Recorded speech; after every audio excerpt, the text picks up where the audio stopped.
नमस्कार, आप सभी का हार्दिक अभिनंदन है हमारे इस नए वीडियो पे।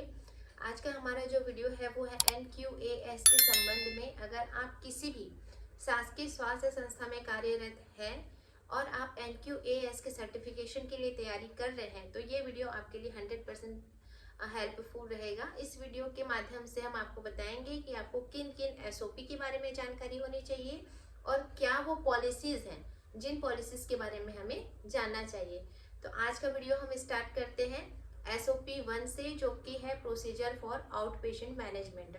मतलब आपके OPD में जो पेशेंट आ रहे हैं उनको आपको क्या क्या आधारभूत सुविधाएं देनी है और साथ ही उनके पेशेंट सेटिस्फेक्शन के लिए आपको क्या काम करना है वो हम इस वीडियो के माध्यम से जानेंगे।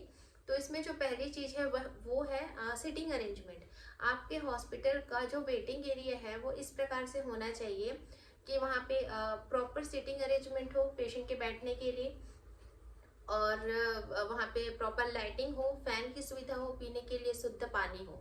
इसके साथ ही आपके वेटिंग एरिया पे विभिन्न प्रकार के IEC मटेरियल्स लगे हुए होने चाहिए जिन्हें देखकर एवं पढ़कर जो पेशेंट हैं वो जानकारी प्राप्त कर सकें। इसके अलावा आपके जो वेटिंग एरिया है वहाँ पे आपके अस्पताल में कार्यरत सभी समस्त कर्मचारियों एवं अधिकारियों का नाम, पद नाम, कॉन्टैक्ट नंबर और उनके ड्यूटी का समय, ये चार चीज़ें वहाँ पे मेंशन हुई होनी चाहिए जिससे पेशेंट को ये जानकारी होगा कि उनको अगर किसी कर्मचारी से मिलना है किसी कार्य के संबंध में तो वो किस टाइम पे आए, उनकी ड्यूटी आवर्स कितने से कितने बजे तक की है। इसके अलावा आप वहाँ पे आपके वेटिंग एरिया में होना चाहिए कि आपके अस्पताल में जो स्पेशल सर्विसेज चल रही हैं, जो फिक्स डे चल रहा है, टीकाकरण चल रहा है, आपके यहाँ किशोरी बालिकाओं के लिए किस दिन एडोलसेंट क्लिनिक चलाया जा रहा है, किस दिन आपके यहाँ नेत्र जांच किया जा रहा है, कब ANC चेकअप हो रहा है, इन सब का जो प्रॉपर एक लिस्ट होना चाहिए कि किस दिन किस विशेष क्लिनिक को आपके अस्पताल में चलाया जा रहा है। इससे पेशेंट को उस संबंध में प्रॉपर जानकारी मिल जाएगी।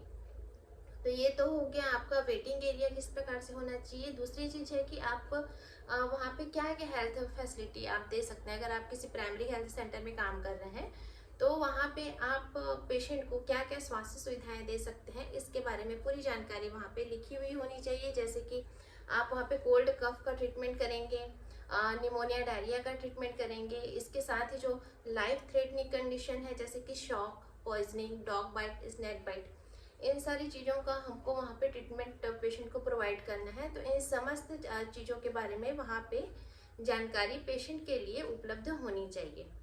तो ये तो हो गया कि आपके क्या आधारभूत सुविधा होनी चाहिए। अब इसके बाद हम स्टेप बाय स्टेप ये देखेंगे कि अगर कोई पेशेंट आपके अस्पताल में आ रहा है तो सबसे पहले उसको क्या करना है, फिर उसको कहाँ जाना चाहिए। देखिए, SOP का मतलब ही होता है स्टैंडर्ड ऑपरेटिंग प्रोसीजर कि आप अपने कार्य को किस प्रकार से उचित तरीके से कर सकते हैं जिससे पेशेंट को सुविधा हो, उनका समय बचे और आप भी व्यवस्थित तरीके से अपना कार्य कर सके जिससे आपका समय बचे और साथ ही आप पेशेंट को पूरी तरीके से सुविधा प्रदान कर सके। तो पूर्ण रूप से सुविधा प्रदान करने के लिए अपनी क्वालिटी, अपनी स्किल को बढ़ाने के लिए आपको क्या क्या चीज़ों का ध्यान देना है उसके बारे में हम आगे चर्चा करेंगे। तो हर कार्य को करने के लिए एक स्टेप होता है, किसी भी कार्य को करने का एक क्रम होता है।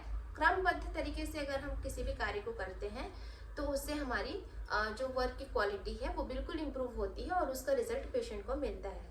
तो इसमें जो फर्स्ट प्रोसीजर है वो ये है कि अगर कोई पेशेंट आपके हॉस्पिटल में आता है तो सबसे पहले उसको OPD रजिस्ट्रेशन कराना है। OPD रजिस्ट्रेशन में पेशेंट वहाँ काउंटर में पंजीयन कक्ष पे अपने बारे में बेसिक जो जानकारी है वो देगा। जैसे उसका नाम क्या है, एज, सेक्स, विलेज, उनका फ़ोन नंबर, आधार नंबर, वो किस परेशानी से आए हैं, इन सब सारी चीज़ों के बारे में वो डिटेल जानकारी वहाँ पे देगा। जैसे ही उनका पंजीयन हो जाएगा, जो सेकेंड स्टेप है वो ये है कि हमको उस पेशेंट का वाइटल्स चेक करना है कि उसका BP, उसका टेम्परेचर, पल्स, रिस्पिरेशन, उनका हाइट और वेट, ये सारी चीज़ें हमको चेक करना है। चेक करने के बाद उनकी जो OPD स्लिप है उस पर मेंशन करना है। ये होने के बाद जो थर्ड स्टेप है वो ये है कि पेशेंट जाएगा जो ड्यूटी डॉक्टर उपस्थित हैं उनके पास। अब वहाँ पे जो ड्यूटी डॉक्टर है उनकी रिस्पॉन्सिबिलिटी यह बनती है कि वो सबसे पहले पेशेंट से उनकी मेडिकल और सर्जिकल हिस्ट्री लेंगे, उनके करंट कंप्लेंट के बारे में जानकारी लेंगे। इसमें एक विशेष ध्यान देने वाली बात यह है कि अगर कोई पेशेंट फीमेल है तो उनको ये बताना है कि आप अपने साथ किसी फीमेल अटेंडर को रख सकते हैं या फिर वहाँ पे कोई नर्स जो है वो अवेलेबल हो उस पेशेंट का जब एग्जामिनेशन डॉक्टर कर रहा है तब। जो थर्ड स्टेप है वो यह है कि पेशेंट जो ड्यूटी डॉक्टर अवेलेबल है उस टाइम पे अस्पताल में उनके पास जाएंगे। वहाँ पे जाने के बाद डॉक्टर की रिस्पॉन्सिबिलिटी बनती है कि सबसे पहले वो उनसे उनकी पास्ट मेडिकल और सर्जिकल हिस्ट्री लेंगे, उनको किसी मेडिसिन से रिएक्शन तो नहीं है इसके बारे में जानकारी लेंगे।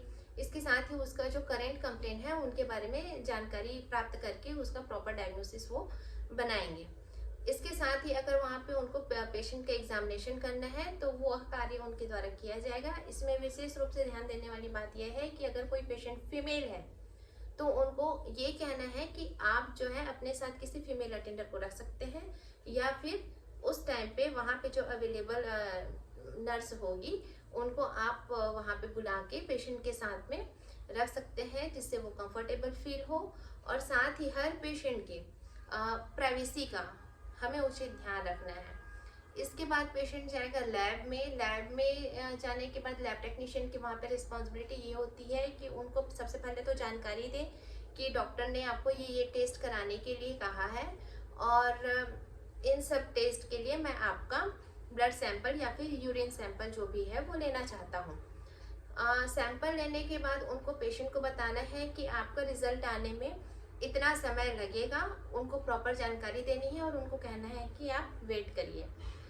जब उनका रिजल्ट आ जाता है तो फिर उनको लैब टेक्नीशियन की रिस्पॉन्सिबिलिटी बनती है कि उसके स्लिप में वो लिख के उनको दे और फिर से उनको जानकारी दे कि आपको ये जो स्लिप है वापस डॉक्टर के पास लेकर के जाना है और वहाँ पे जाकर के आपको आगे का ट्रीटमेंट प्रिस्क्राइब करवाना है। इसके आगे का स्टेप यह है कि वो डॉक्टर के पास जाएंगे और वहाँ पे डॉक्टर लैब टेस्ट के अकॉर्डिंग उनको ट्रीटमेंट जो है प्रिस्क्राइब करेंगे।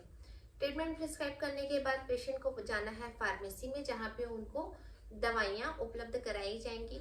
वहाँ पे फार्मासिस्ट की रिस्पॉन्सिबिलिटी ये बनती है कि वो पेशेंट को मेडिसिन कब लेना है, किस प्रकार से लेना है, कितने ड्यूरेशन में लेना है, इन सारी चीज़ों का जो है प्रॉपर काउंसलिंग करें, प्रॉपर उनको जानकारी दें और साथ ही उनको ये बताएं कि आपको कितने दिनों के बाद वापस फॉलोअप के लिए आना है।